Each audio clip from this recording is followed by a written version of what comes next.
Welcome to Veil Beyond, the place where hidden histories, lost civilizations, and ancient mysteries are unveiled. Here, we don't just tell stories. We cross thresholds. We peel back the layers of myth and legend, searching for what still whispers beneath the surface of time. In this episode, we dive into one of the greatest enigmas ever spoken of: Lemuria, a forgotten continent, a cradle of spiritual humanity, a memory that refuses to die. Is it myth? Is it history? Or is it something deeper, a memory etched not in stone, but in the human soul? Join me as we explore the echoes of Lemuria, its people, its hidden traces, and the message it may still hold for us today. Because here, beyond the veil, every myth is an invitation. Part 1. The Call of the Ocean. Remembering what we never learned.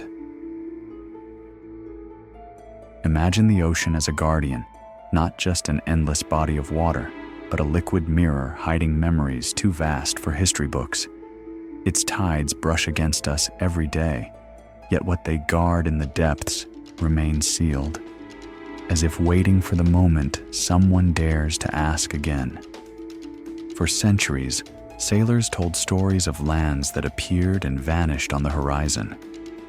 Mystics claimed to hear voices in the waves, songs belonging to no known people.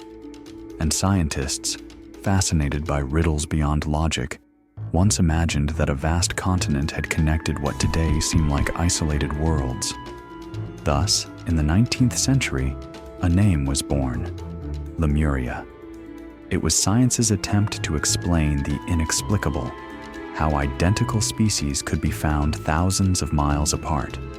The theory was later dismissed with the rise of modern geology. But something curious happened. The name didn't die. It survived, and in surviving, it transformed. It was no longer cartography. It became a symbol, a container of mystery, and the guardians of the unseen, theosophists, visionaries, initiates, embraced it. For them, Lemuria wasn't a scientific mistake, but humanity's missing key, the cradle of a root race, a cycle before our own, with spiritual powers and sensitivities we can barely imagine today. Coincidence? Or was it the ocean itself that whispered the name into human minds, like leaving a clue inside a dream? I'm not asking you to believe in myths or visions. I'm asking for something simpler: to listen. Because Lemuria isn't a place to find on a map, it's a threshold, an echo that, when crossed, resonates inside you as if it had always been there. Something we don't learn, but remember. And in this journey, you and I will cross that threshold. We will walk through 3 doors to meet the inhabitants of that lost land as tradition remembers them, to follow the traces that still pulse in mountains, crystals, and collective memory, to decipher the message Lemuria whispers to our modern world. And at the end, I'll invite you to a brief ritual, a simple gesture to test this sleeping memory for yourself. Part 2. The Inhabitants of the Lost Land. The Language of Silence. Who were the Lemurians? Esoteric traditions speak of them as a humanity unlike ours. Their greatness wasn't measured in strength or conquest, but in inner stature. They were attuned to the heartbeat of the earth as if it were their own breath. They lived in communion with the planet, not as masters, but as awakened children. Their language wasn't words, but something older, a silent vibration, a subtle wave moving from consciousness to consciousness without sound. Imagine 2 gazes meeting, and in that instant, an avalanche of images, emotions, memories. There was no place for lies, because shared silence revealed the truth of one's being. Lemurians were said to practice telepathy, converse with plants and minerals, and hold profound knowledge of crystals. For them, every quartz was a living library. Its fine striations were lines of an invisible code, inscribed as messages for the future. Where we see an object, they saw an archive. Where we touch stone, they touched memory. One teaching says Lemurian children, before sleeping, would rest their foreheads against a crystal. They didn't ask questions or demand answers. They simply listened.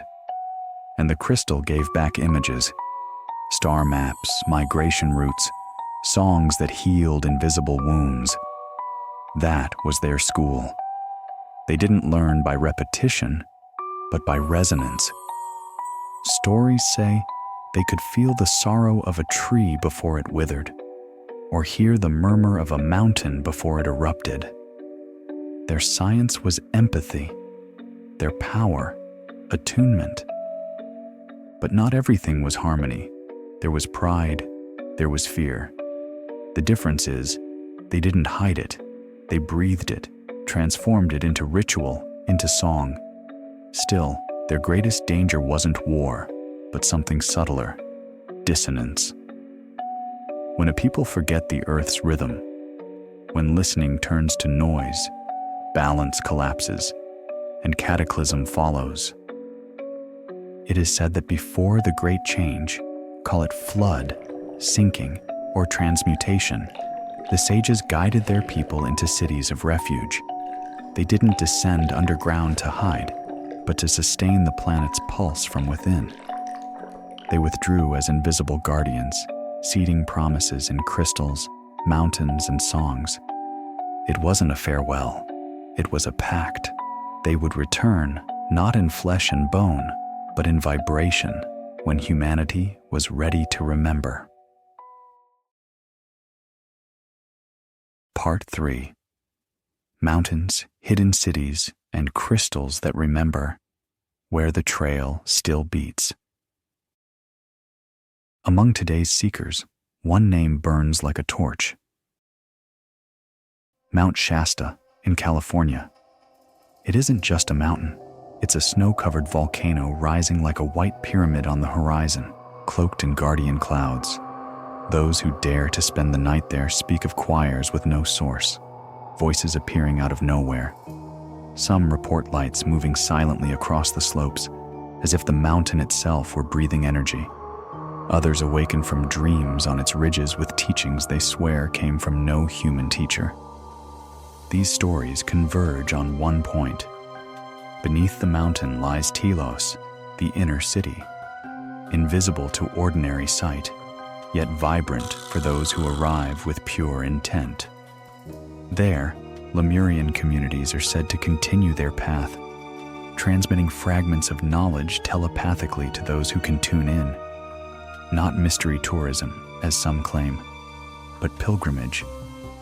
You climb seeking a secret, and sometimes it's the mountain that climbs into you. But Shasta is not the only beacon. Other traces lie scattered like breadcrumbs across the ocean. In Polynesia, ancient songs recall lands swallowed beyond the horizon. Songs elders chant as if they were borrowed memories. In southern India, legends tell of Kumari Kandam, a kingdom lost beneath the sea, a mirror image of what theosophists called Lemuria. And across many cultures, the same motif repeats. Islands appearing and vanishing like mirages, worlds that sink only to re-emerge in dreams. Coincidence? Invention? Perhaps it doesn't matter. What matters is not when it happened or what maps recorded it, but what these scattered threads tell us. Memory does not drown. It shifts. It changes form, language, symbol, but it always returns. And then there are the Lemurian crystals, quartz marked with fine parallel striations, considered by many as seeds of memory. According to tradition, before the sinking, Lemurians programmed fragments of their consciousness into them, trusting they would one day be found. Not amulets, but spiritual hard drives. Holding them isn't about gaining power, it's about reconnecting. The key isn't owning them, but tuning to them. Place the stone between your hands, trace its lines, let your breath slow. They don't unlock with secret formulas or complex rites. They open by resonance. And if you've ever held one and felt a tingle, a warmth in your palm, it wasn't electricity. It was memory knocking on the door.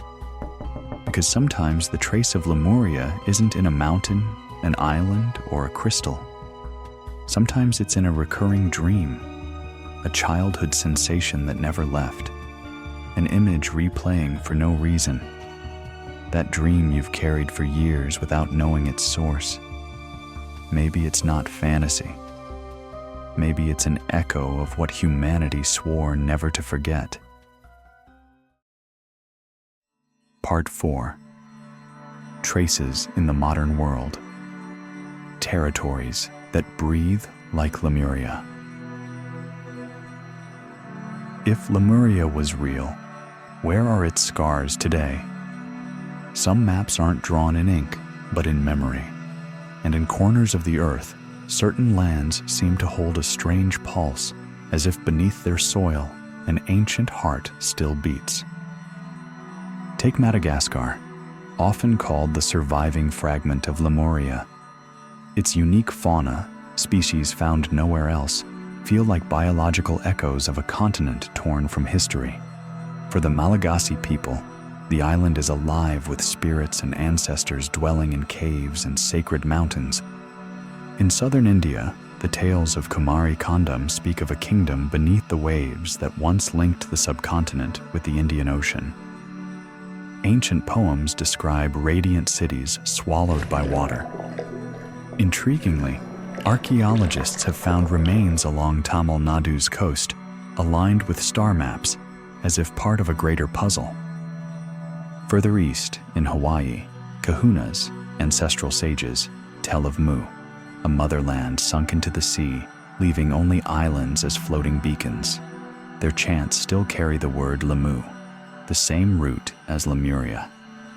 Coincidence? Or a breadcrumb buried in the Pacific's collective memory? In the Andes, certain Peruvian and Bolivian lakes are revered as living gates. Shamans claim they open into invisible cities, inhabited by ancient peoples who never vanished, but shifted vibration. For them, water doesn't hide. It reflects what our eyes can no longer see. And if you map these scattered points, Madagascar, India, Polynesia, the Andes, you'll see they are not random. They form a terrestrial constellation, an echo of a continent stretched beneath the seas, still speaking to us in fragments. Perhaps Lemuria never fully disappeared. Perhaps it fractured into islands, mountains, memories, waiting for us to piece the puzzle back together. Part 5. Lemuria's message for today.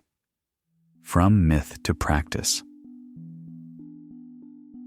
Why does Lemuria return again and again? Why does it surface in ocean songs, mystics' visions, dreams of people who never even heard its name? It isn't nostalgia. It's an echo that insists, like a distant bell ringing until someone finally listens.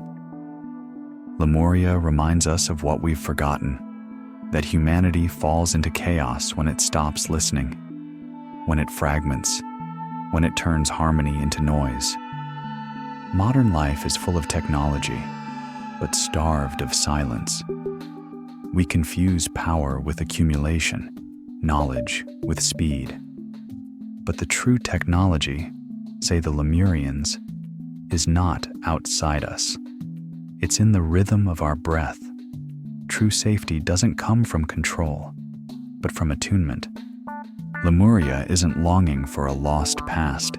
It's a living proposal for our present, a call to change the way we exist, here, now. Listen before you speak. Feel before you decide. Remember that the Earth is not a resource, but a living being with memory. And how do we practice this? Not with theories, but with simple gestures. Small rituals that return us to what is essential. Straighten your spine. Feel your body align like a stem reaching for light. Let your shoulders drop. Release the weight you've carried. If you have a crystal, hold it gently. If not, simply press your palms together and notice the warmth, the subtle tremor, the life flowing through you. Now breathe 3 times. Inhale through your nose to the count of 4. Hold for 2 seconds, as if keeping a secret. Exhale through your mouth to the count of 6, releasing everything you no longer need. Do this 3 times, calmly, without hurry. Imagine the ocean opening beneath you. Don't see water, see liquid memory. With each exhale, a breeze rises from those unseen depths, flowing through your body, clearing your mind. Don't try to control what you feel. Just let it happen. And in that moment, whisper a single word. Remember, if a tingle appears on your skin, a flash of warmth, a fleeting image, don't chase it. Just listen. It's your memory answering the call. Because maybe Lemuria isn't lost. Maybe it never was. Maybe it's still here, waiting for us to remember. And when a human being remembers, even for an instant, the whole world comes a little closer to order. If this call resonated with you, subscribe and share this video with those who feel more than they speak.